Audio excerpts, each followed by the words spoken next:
Avenger டூம்ஸ்டே மற்றும் secret வார்ஸ்ல டெட்பூலுக்கு என்ன பங்கு இருக்க போகிறது? நமக்கு இவ்வளவு தெரியும். தாரன் மடியில் அவன் இறக்கும் நாடகம் நடிப்பான் அல்லது அந்த மரணக் காட்சி உண்மையாகவும் இருக்கலாம். ஆனால் ஒரு விஷயம் தெளிவாக இருக்கிறது. டெட்பூல் ஒரு சுறுசுறுப்பான கதாபாத்திரம். மேலும் அவெஞ்சர் டூம்ஸ்டே அல்லது சீக்ரெட் வார் போன்ற தீவிரமான படங்களில் டெட்பூலின் நகைச்சுவை காட்சிகள் மிகவும் அடுத்த நிலைக்கு செல்லப் போகின்றன. மேலும் அவெஞ்சர்ஸ்க்கு டெட்பூல் எவ்வளவு பெரிய ரசிகன் என்பதை நாம் எல்லோரும் அறிவோம். அதனால் அவர்களுக்கு உதவ டெட்பூல் தனது டெட்பூல் படையை பயன்படுத்துவான். அங்கு அவன் பல்வேறு உலகங்களில் பயணம் செய்து டாக்டர் டூம்க்கு எதிராக இருக்கும் அவெஞ்சர்ஸின் எதிரிகளை அழிக்க நாம் டெட்பூல் மற்றும் அவன் படையை ஒன்றாக பார்க்க போகிறோம்.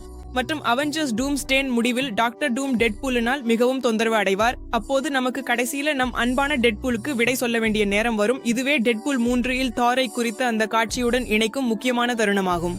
டிவிஏ தோரின் அந்த காட்சியை முழுமையாக காட்டாததால் இங்கே டெட்பூல் இறக்க வாய்ப்பு அதிகம். ஏனெனில் டெட்பூலின் மரணம் அவெஞ்சர்ஸ் டூம்ஸ்டேவில் ஒரு முக்கிய பங்கு வகிக்க கூடும். உங்களுக்கு டெட்பூல் பிடித்திருந்தால் இந்த வீடியோவை லைக் செய்து உங்கள் கருத்தை மறக்காமல் பதிவிடுங்கள்.